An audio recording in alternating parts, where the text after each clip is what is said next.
Welcome to What the F is Going On in Latin America and the Caribbean, Code Pink's weekly YouTube program of hot news out of the region. In partnership with Friends of Latin America, Massachusetts Peace Action, and Task Force on the Americas, we broadcast every Wednesday at 4:30 p.m. Pacific, 7:30 p.m. Eastern on Code Pink YouTube Live. Tonight is a special edition of our program, and we are broadcasting live from Managua, Nicaragua. Today's episode is Nicaragua Vive, a post-inaugural conversation. Tonight, I am joined in conversation with journalists Camila Escalante of Kawsachun News and Fiorella Mayorca and Jonathan Mayorca of TheConvoCouch, all of whom attended the inauguration of President Daniel Ortega and Vice President Rosario Murrilo on January 10. We will discuss events leading up to the re-election of the Nicaraguan President and Vice-President and what the continuation of their administration means for the Hemisphere of the Americas. Welcome, everybody. This is so fun to have all of you here in one place, in one city on this really incredible week that we have witnessed. So why don't let me just introduce to our audience. I think you probably know everybody, but sitting with me here is Camila Escalante of Kawsachun News, and joining us from a couple miles away here in Managua is Fiorella Mayorca and Jonathan Mayorca, who many of you know from TheConvoCouch. Thanks for having us. Hi, everyone. Hi, thank you, Terry, for having us. Well, thank you. I'm really glad everybody had some time this evening. So for our audience, all of us were part of an international delegation that accompanied or was invited to attend President Ortega's and Vice President Murrilo's inauguration on Monday evening, January 10. And we were also, all four of us and many others from North America, we were also all here in November for the presidential elections. So let's talk a little bit about what happened the 7th. The administration was reelected. What's happened between November 7 and today? Because it's a pretty monumental series of events for Central America specifically and Latin America and the Caribbean as a whole. So whoever wants to jump in, please. Well, I'll begin. We saw on election day, we heard the official results late at night or in early morning hours from the Consejo Supremo, the CSE electoral authority, which told us that Daniel Ortega had won re-election overwhelmingly with something like 75% of the vote. And, you know, the population voted overwhelmingly in terms of people of his own age, that is older adults and youth alike. And so you know, right away, beginning the next morning, we saw the United States and others in the exterior try to delegitimize these results. And it seems to me that both on that day, or, you know, the day following the elections that week, until now, that all of those different calls to try to delegitimize the result and these elections in general have just fallen on deaf ears. They don't resonate the way in which this used to resonate. We've been seeing, you know, attacks from mostly the United States, also the EU and Canada, against the Sandinista government since before the 2018 violence and terrorism which took place here, which was backed and financed by the United States. And at that time, we saw a lot of people, you know, spreading disinformation about what's going on here. We heard the claims that the protests, they called them protests rather than violence, rather than attacks on Sandinistas, rather than terrorism. All of what was going on in the streets, the violence was being carried out by students, by young people, by, they would even say, ex-Sandinistas, and working class people in general, campesinos, indigenous people. And what we've come to learn since then, you know, in our different travels here, myself, you know, in the summer, as well as during the elections and now, is that actually, you know, those different groups weren't represented. And a lot of the tranques, the roadblocks in the different areas where there were, you know, violent mobs and extremist groups were around universities. That is true, but it wasn't carried out by students. It was carried out largely by young people who were armed, oftentimes who were drugged by the opposition, just as we've seen in Venezuela. And this information is coming to light with more people reporting on the reality here in Nicaragua. And I think people are beginning to understand, the reality. And that means that, these sanctions and these different acts of aggression and threats against the Nicaraguan government have just had absolutely no effect. So when the election or the inauguration took place this week, we again saw the announcement of more sanctions against supposedly individuals of the Nicaraguan government, which are really just sanctions against Nicaragua in general and often the Nicaraguan people. But I think there's more and more that indicates that it's not going to have any effect.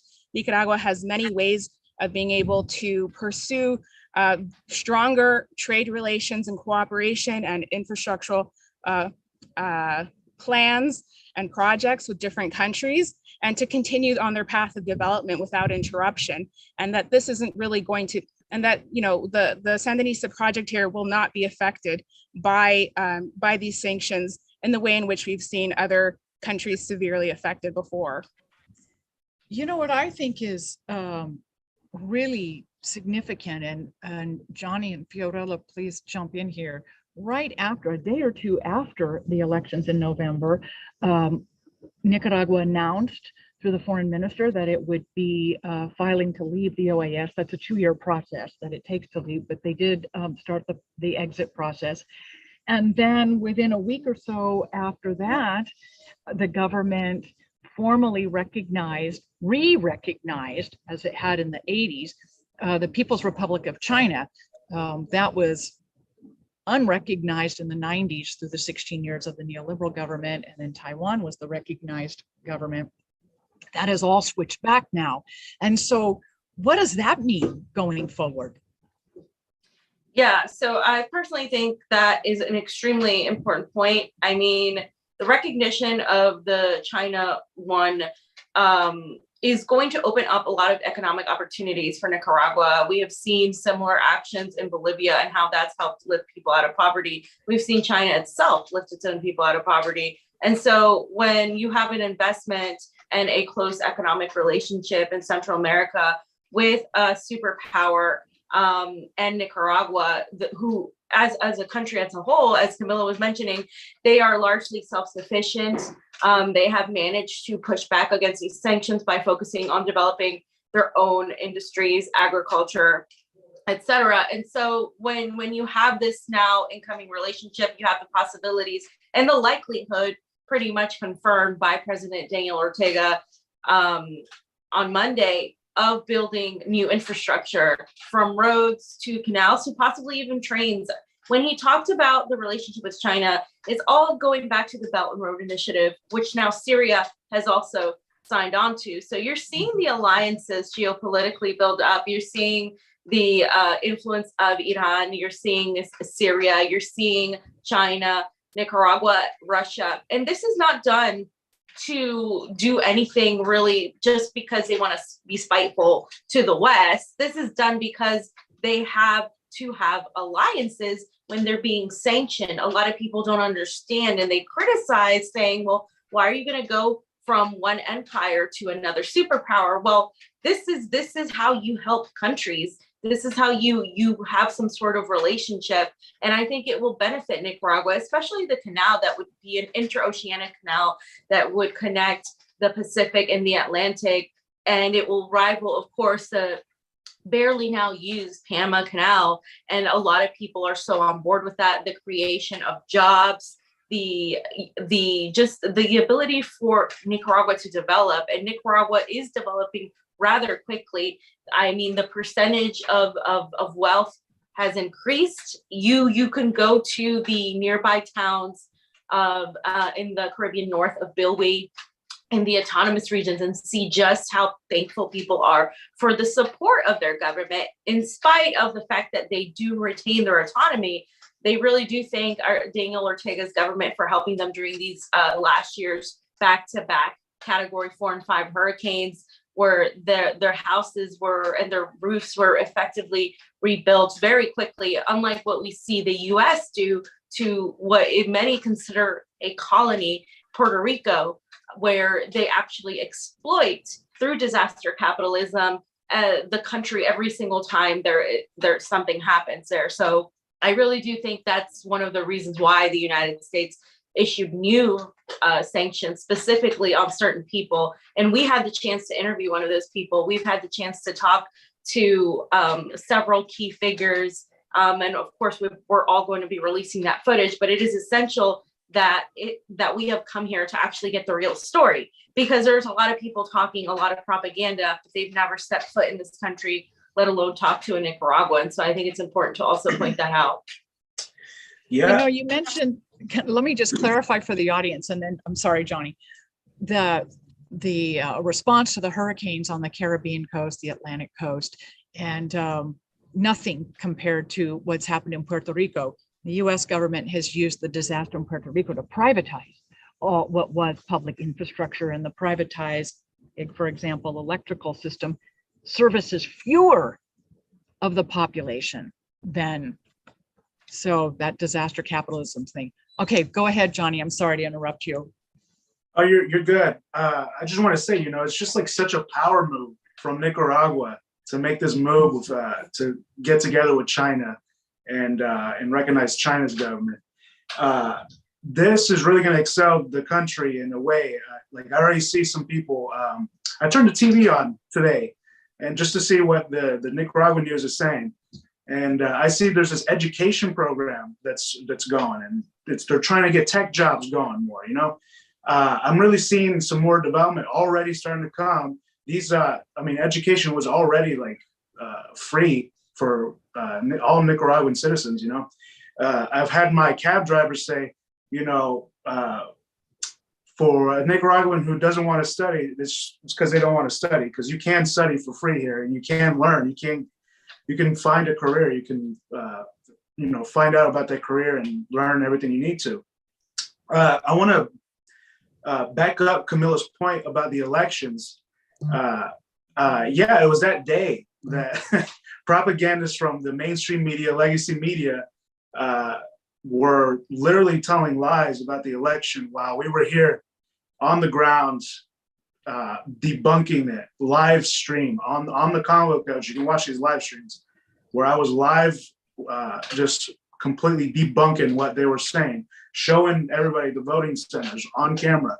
Like, this is not a lie. There's multiple parties here. There's multiple parties in the room. There's multiple parties on the ballots. Today we got verification from the president of the CSC saying that they never received any official paperwork from any of those candidates that were in prison, or they weren't candidates. They wanted to be candidates. They were testing the waters. Yeah, they weren't even pre-candidates. They were just people who said that they aspired to the presidency one day, like you and I and everyone else. Right. And so we got verification today that there was never any official paperwork from the president and the magistrate of the election council here. So we just keep learning more and more. And it's been an awesome experience. And I'm very humbled to be here in the presence of such a revolutionary country. It's really nice how the government is anti-imperialist. And most people are. I wanted to add that the China and Nicaragua, they have said, through both the foreign ministry spokesperson of the People's Republic of China and Daniel Ortega during his speech during the inauguration, they have confronted this claim head on, that it's not that China and Nicaragua have a common enemy. That's not why they're coming together. It is literally because they have the same desires for their people, and their people want, a certain government, and that is, their ultimate goal in the short term is to, and I'm saying in the short term because this is their number one priority, is to completely eradicate and get rid of all poverty. They want to bring everyone out of poverty. They want to immediately raise the conditions which people live in across all sectors, across all backgrounds and all regions of the country. And they want people to have a higher standard of living and access to education, access to health, without restriction and without any sort of discrimination. The sort of discrimination that we see in the global north north, and that we see anywhere, disaster capitalism is manifested throughout Latin America.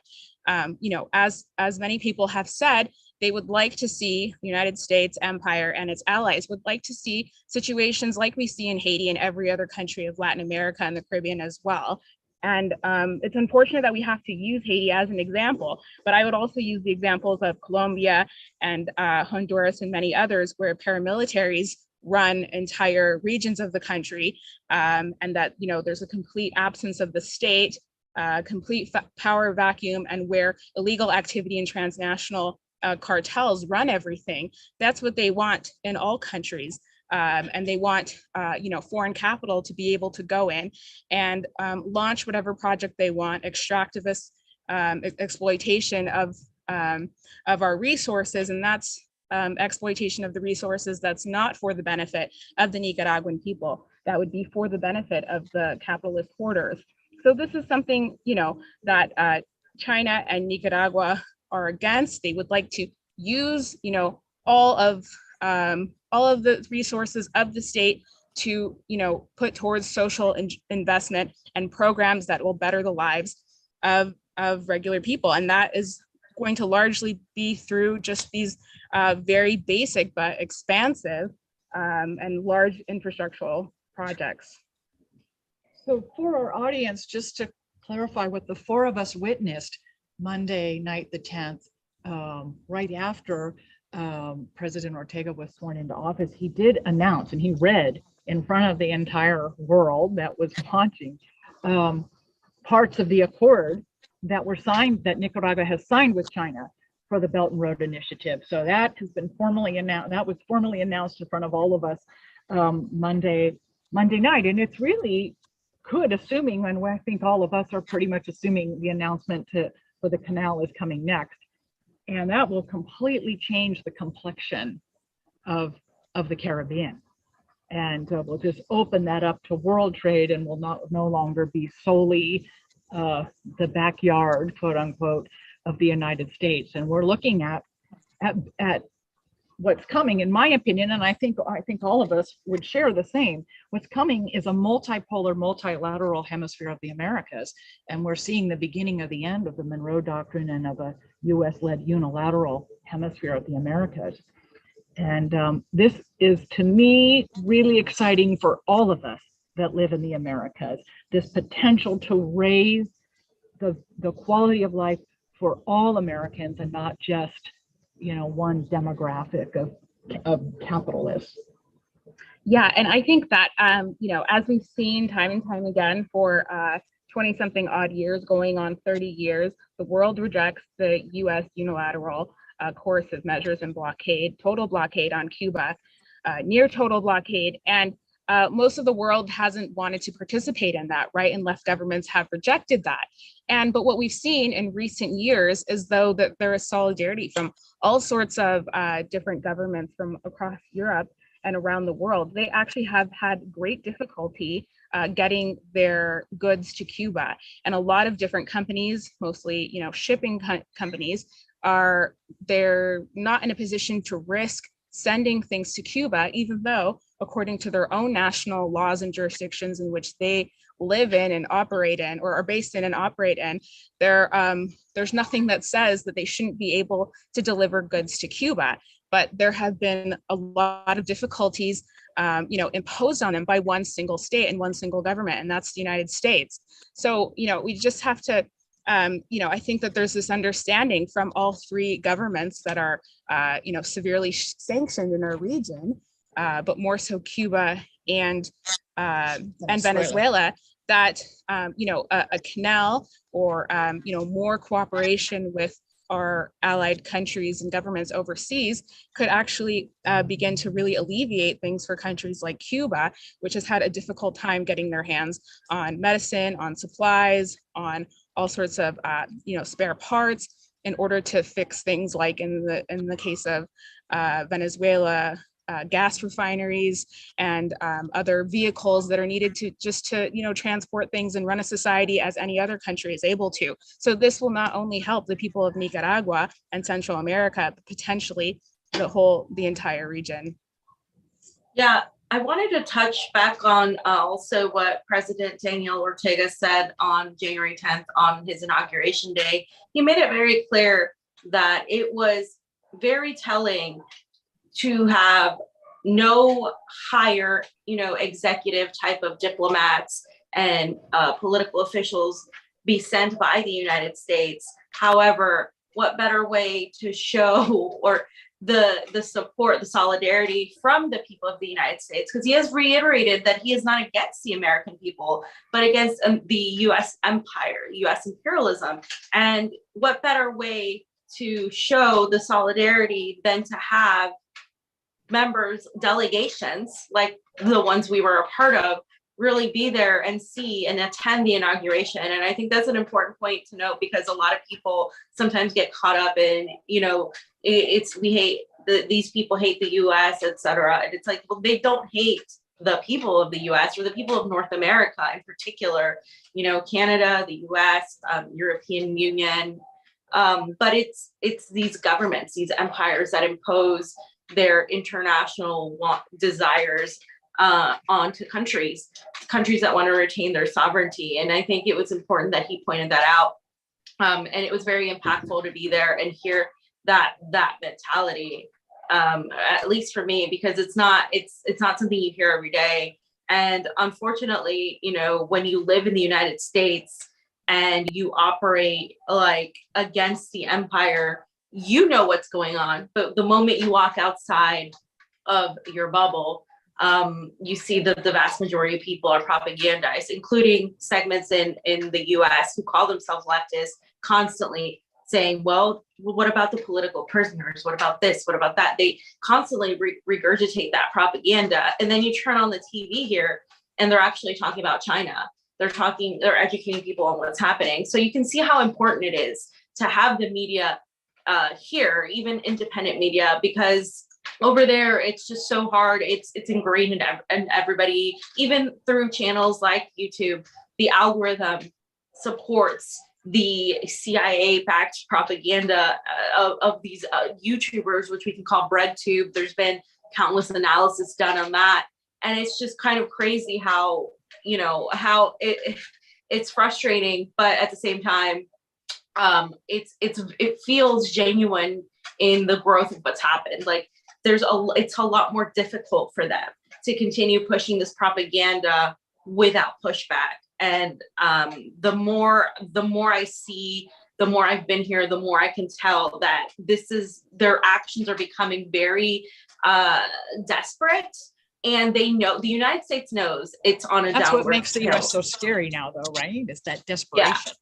Yeah, exactly. Yeah, they totally know that they're on a downward spiral. I mean, if you look at what's happening in the United States, the Biden administration, the approval rating is so low, even lower of the vice president. It's like a joke right now. The United States is unfortunately a joke to a lot of the rest of the world. And so what we're seeing is a desperate attempt at these smears. And so what we have to really do is to continue telling these people's stories, which is why I liked like this last interview we did, Camila, and that last question that, where we talked about this woman's story. And I think it's important to tell those stories, because that honestly is the way you really get people to understand where somebody is coming from and what they've experienced.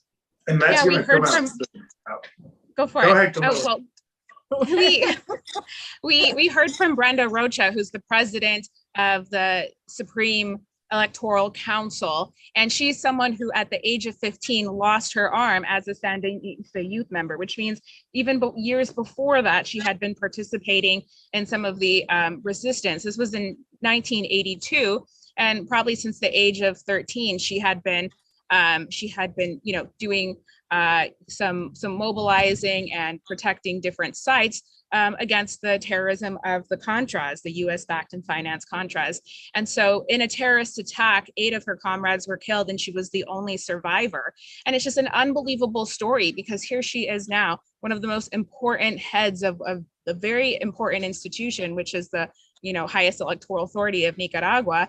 And she has been resisting empire through hard times and through the best of times as well. And she and many other people have stood up against that. And so her story was very touching for us. I also wanted to say, because I actually have to take off in just a moment, but you know, I think we hear these claims again and again in the mainstream US media, which is that, including, of course, the papers, like you said, the legacy media, which is that journalists are censored, that the media is censored here, that people can't say certain things, and that foreign independent media or foreign outlets are not able to operate here, that they're not able to come here and report. I mean, this is exactly the case in the United States. We just see vast censorship all the time. And when we're talking about political prisoners, you know, the US has the highest number of political prisoners, you know, far higher than Nicaragua, and it has the largest prison population. And the only outlets that you would ever find that actually have the capacity to stream on air on television, speak about that, are Press TV and RT in English. And those two outlets have been specifically, you know, more so Press TV, have been completely censored from all the major social media platforms. They're not freely available on any of the cable providers in the United States, and you're not able to even see them on YouTube or Facebook or other platforms without vast censorship. And these are the only, you know, television networks that are not little small independent alternative outlets like the ones we run. These are the ones which would potentially have the largest viewership and platforms, and it's absolutely impossible to see them. And they've also been censored in the UK and other places. So we see the way in which, you know, the Chinese state media and other state media hasn't been able to report in the United States, how they're censored and taken off platforms. And just one last thing I wanted to say is that, you know, we've heard from a lot of people here when asking them how we can be in solidarity with Nicaragua against the sanctions and against imperialist aggression. A lot of people have said that the first thing that you have to do to be able to be in solidarity and to be able to, you know, fight imperialist attacks is to be conscious of what the attacks are and what's going on. And so, you know, this is our task as alternative media, as you know, organizers in solidarity with the Sandinista people, the Nicaraguan people, the Sandinista revolution, is bringing to light the reality here. It's very wonderful that we have the opportunity to come here, but we need more and more people to understand what the effects of sanctions really are, the way in which, you know, the situation, the story, and the narrative has been manipulated by the media. And that needs to be clear for people to be able to stand in solidarity and to be able to take this down and confront it in the future. So thank you so much, Terry, for having me. And good to see you guys, and I'll see you guys a bit later. Okay, thank you, Camila. She's got another broadcast to go to, so yeah. I'm just busy lady, Miss Camila. Yeah. She's in demand. Well, you two also. You all have just been working since we got here a week ago. It's been very impressive, and I'm so thankful for it. You know, there's a couple of things that you said, Fiorella, that for me, the word that comes to mind most strongly about US foreign policy globally, not just towards Nicaragua, is hypocrisy.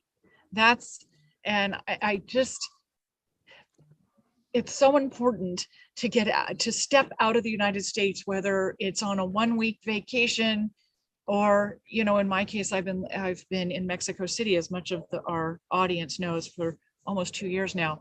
And hypocrisy, I think, is really, it is the word that I just, is like a neon sign for me. The other thing, you mentioned political prisoners, and I think one huge black eye that the United States has, and somehow we just never connect the dots, is that horrible prison sitting in Guantanamo, Cuba, that is owned and operated by the United States. And the whole world knows about that prison and the human rights violations that take place there, and the renditioning, how people end up there through renditioning and many other ways. We never talk about Guantanamo. I should mention to the audience, Code Pink does have a campaign to close Guantanamo, and you can find more about that at codepink.org. But that is just such a huge, to point at any other country, for the US to point, and here's where the hypocrisy comes in, to point at any other country on the planet and talk about political prisoners, while that prison in Guantanamo remains open and managed by the United States, funded by our tax dollars, is quite heinous. Right. That's why it's so hard. It was so like alien to me to see so much support for a government, because I haven't really seen that. I'm not used to it. So when I see people really back their government and really genuinely feel backed by their government, it's just something that you don't see in the United States. In the United States, you see people who, you know, either blindly, jingoistically support a government that doesn't work for everybody, or completely not support their government and either fight it in various ways from the left to the right. And it doesn't, it's so weird to see people really love their government and really have understand foreign policy. They understand, Nicaraguans understand how their elections work. Nicaraguans understand the politics in this country. They also understand international politics. They can talk to you about what the US has done on how sanctions, you know, affect the working people of Nicaragua, not the politicians that they're supposed to, that they say they're going to go after. And that's not, you can go into the United States. Most people don't know who the representatives are. Most people don't really care because they feel like they know their elections are not fair. They know their government isn't representing them. And so you have a lot of animosity, but you also have a lot of infighting towards each other. You have people distracted upon and very fearful. And that fear is the opposite of what I see here. I see here an embrace for peace, for justice, for collective good. And in the United States, you see people very fearful of each other, whether or not they're in the right. It's that sentiment. And so I understand why so many people who are anti-imperialist have left the United States. And the issue I have with that is like, I want to leave so bad, but then who's left in the United States? And that's why you have, because like, the such work is there. No, I mean, the work is there inside the US borders. And so that's why all of us, you know, do our programs and do these trips to bring the news, but the change needs to happen inside, and everyone else outside will benefit with that. Johnny, today when we were driving back from a meeting, you mentioned to me that you want to move here. And I told you, you're probably, I have been here in Nicaragua. This is my third visit in less than 12 months. And every time I come with younger than me citizens, I hear something very similar. And so when you said that today, you know, in the van, that I want to come live here, can you share with the audience why you feel that way? What is it? Because you're under 30, and it's generally pretty much under your generation that shares that same sentiment. Every time I'm here with US citizens who are younger, I hear that. And so can you share with us why you feel that way? Yeah, it's just like the spirit in the air is, you see it everywhere. It's very anti-imperialist, very revolutionary. I mean, the graffiti is graffiti of revolutionaries. You have a graffiti of Che Guevara. You have graffiti of the red and black everywhere. You know, FSLN. And apart from that, I mean, the people we've been meeting, they're very left out here. This is what I like to call the true left out here, because in the United States, it's just so the difference is so stark of like how not left they are. They're very actually turns out to be conservative in the United States, and stepping out of the United States into a country where you're seeing this very anti-imperialist, which is why my name has been Johnny Anti-Imperialist for almost a year now, and now I finally come on Twitter, and I finally come to a country that's like super anti-imperialist, like with Danielle saying "F you" to the United States with by joining China. It's so awesome. It's amazing, and you know, the people here are awesome. The culture here is good. I wish I had more tequila, but Yeah, I mean, it's been a great experience, and I really am thinking about it. And the weather's great. The other thing I wanted to talk about was the big smear I see. Because we were talking about smears, so I kind of wanted to interject about the smears. The biggest smear I see is that people say that Danielle is a dictator. And that's like just the number one go-to one. That's what Jorge Ramos tweeted on Inauguration Day. That's what someone commented on my picture I just posted about when I was just at the inauguration. And I'm like, that's the one narrative we got to completely just eliminate easily. So I can tell the audience right now, there's like 3 things that I've seen that say that that's not true, right? One, we witnessed the elections and they were fair, free, and transparent. I would have liked to see the tabulation process. Election day was very calm. Calm, peaceful. Yeah. That's what a lot of people were saying, peaceful. I would have liked to have seen the tabulation process a little bit deeper, but I can see that next time. Other than that, the elections were efficient, a much better election system than the U.S. is, and we've spoken about this a lot on our show. The other thing is yesterday we talked to 2 radio broadcasters, yeah, and they were talking about the government without any restrictions. I mean, they actually even criticized some certain aspects of the Ortega government, which was interesting to see. And these are non-government officials, and they're able to do that. They don't feel any repression or restriction on not being able to do that. And then the other one, I can't think of right now. I had it in my mind, but what do you see to combat that narrative of well, when we talk to people, they literally list the reasons why they support the government. And we've seen the housing in Bismarck Martinez. We've seen the aid in Bilwi that they provided, the schools that they're rebuilding and expanding, the fact that they have healthcare. We don't even have healthcare for the people in the United States.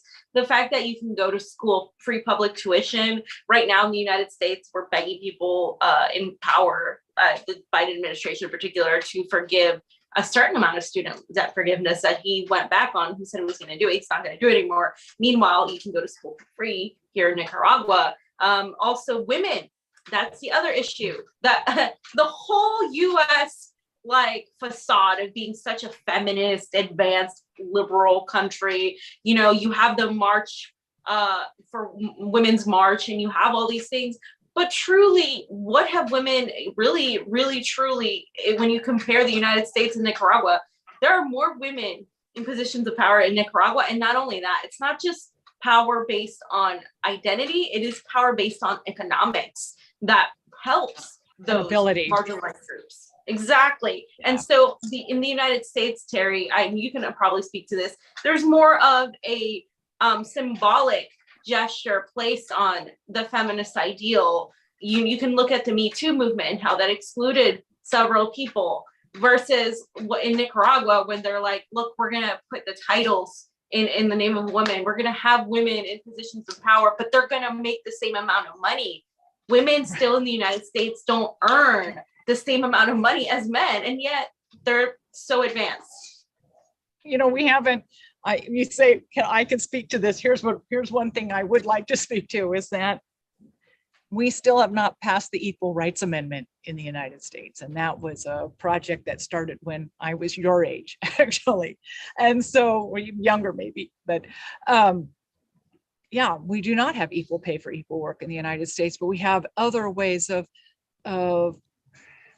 what's a socially defining feminism versus economic definition of it. And you're right, there are more women in leadership, significant leadership roles, the vice president being probably the most visible, but throughout the country women are in very high levels of of leadership throughout the government and throughout private business as well. And so it's and young people, the development of young people in this country is very, very exciting. And I think, that's probably one of the things you're responding to as well, Johnny, that energy, if you as someone under 30 sees all these people in in different governmental departments and,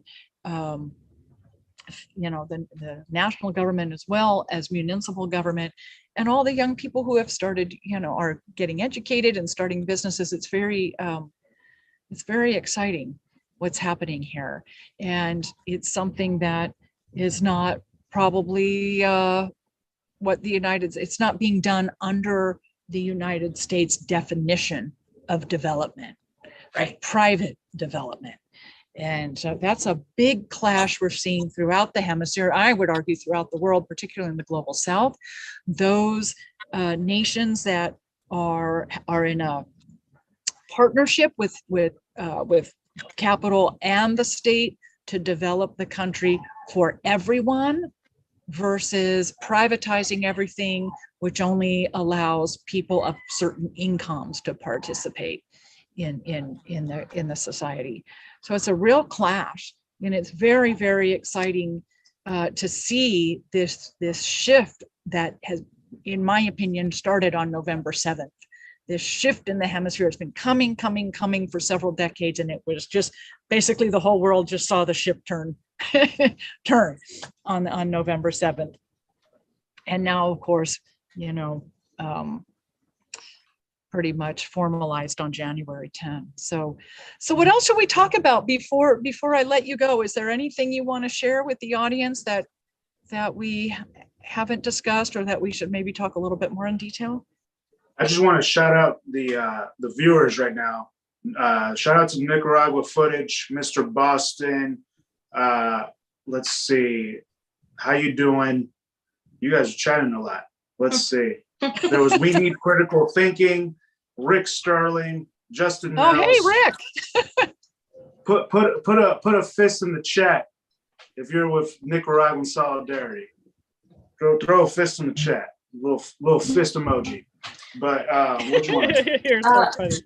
I was just gonna say, to wrap it up, another thing is the anti-war movement, or the anti-imperialist movement here grew out of the need of the Nicaraguan people because of what their experience was and what their conditions were. And that's something we have to remember. If your conditions will propel you to act, and you have a very anti-imperialist sector, not just women in positions of leadership, of power, but you have these anti-imperialist women.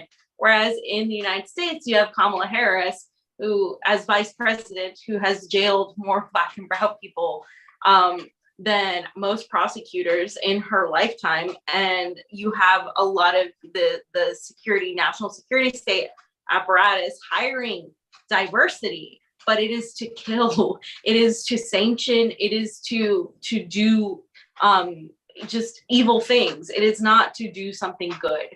And so that's the difference. It's light and day, or night and day, what I see. And that's one of the things that also attracts me to Nicaragua, is just that the politics is so representative of the people and so peaceful. Yeah. It's leading positively. And I think a lot of us who are not from Nicaragua have been accustomed to a very dark image of government, a very negative image of government, and some of us, and that in the United States, some of us who could see it. Yeah, some of us who could see it, but it's it's just it doesn't have to be that way. And I think being here so much and seeing how efficiently it can work really shifts a little bit of my perspective as to how a government can actually function. So. Any closing comments, Johnny?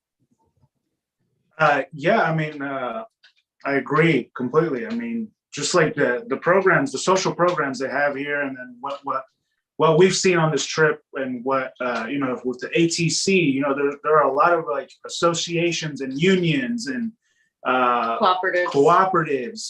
There's so many of that, and I feel like it's encouraged by the government to be involved in organizations like that. So I just really want to shout out. I mean, look, like there's like the taxi one that we. Oh, you weren't there for that. That was me and Libre. The taxi one. There's a taxi union. There's the Farmers Association. There's the. Oh, and the police here actually help people. Oh yeah, that's the other thing. The police here. People aren't afraid to see the police. What a concept. They actually do help people out here, and there's a lot of women on the police. I've seen a lot of women on the police. Mm-hmm. And the military, police and the military have very large female population. So I'm just very excited. I'm just very excited to see what the future has. You're gonna move here. Yeah. Oh yeah. I really. I don't know. We'll see. But I'm really excited for the future. I think it's a good idea to keep an eye on Nicaragua. Can I just tell our audience? Johnny mentioned ATC, and that's our friends at those are our friends at Friends of the ATC, and a shout out to Erica Takeo and Fausto Torres and Edgardo Garcia, who always are so embracing to us when we come here and show us and teach us and host us so much about the working people, particularly the farmers that are sustaining the food sovereignty of Nicaragua. So just a shout out to the three of you. One thing I would just like to say in closing, because I do, as I have said before in this program, I really do believe the hemisphere is shifting from US unilateralism to global multilateralism. And that's really very possible on a very deep level because people in the region outside the United States so understand US foreign policy so much better than those of us living inside the US borders. And they understand the policy because they've been victims of it, whether it's been a hot war or economic war or propaganda war. They understand US foreign policy so clearly that they're able, to push back against it. At least, intellectually, it's taken the rise of China, India, Russia, Iran, other countries to allow these victims of US foreign policy an alternative, someplace where they can legitimately go. And as of January 10, Nicaragua has legitimately turned to China and joined the Belt and Road Initiative. So I think it's going to be very exciting for so many people in the Americas going forward. Very positive, and that's what the United States is afraid of. Absolutely. Exactly. So, thank you, Terry, for having us. oh, thank you. So wonderful to have traveled with you twice now. I hope again. And just really great to get to know you better. I'm so thankful you had time to join us this evening too. I really appreciate that. I know that you guys have your own show. So Fiorella and Jonathan, their program is TheConvoCouch, and you want to tell our audience how to watch your program, where they can catch it? So you can find us on YouTube. We're also on a platform called Rockfin that doesn't censor, because YouTube is censoring and demonetizing videos that talk about empire or imperialism or anything that they find controversial. Rockfin, ROKFIN.com. We're also on Twitter, Fiorella_IM, Jonathan Mayorca on Twitter. It's too long. JONATHAN M as in Mary, AYORCA. And TheConvoCouch is on Twitter, Facebook, Instagram. So feel free to check us out. Thanks. And we should give a shout out to your partner, Craig, who wasn't able to come. He wasn't able to come, but he was here in spirit. In spirit, for and sure. We'll see him when we get back, and we're gonna go get our regular schedule going. So yes. Great. And also for our audience, our other guest was Camila Escalante from Kawsachun News, and she broadcasts from Bolivia. So we've had a great great conversation this evening. So glad you could join us. I want to remind our audience you've been watching What the F is Going On in Latin America and the Caribbean, Code Pink's weekly YouTube program. We generally broadcast on Wednesday nights, 7:30 p.m. Eastern, 4:30 p.m. Pacific. You can also find us on Apple Podcasts and Spotify. And also be sure to catch Code Pink Radio, which broadcasts every Thursday morning, 11 a.m. Eastern on WBAI New York City, and simulcasting on WPFW out of Washington, D.C. That as well is available on Apple Podcasts and Spotify too. So looking forward to for the next trip with you two and the next conversation. So thank you so much for joining us. Again, we've been broadcasting live from Managua, Nicaragua this evening.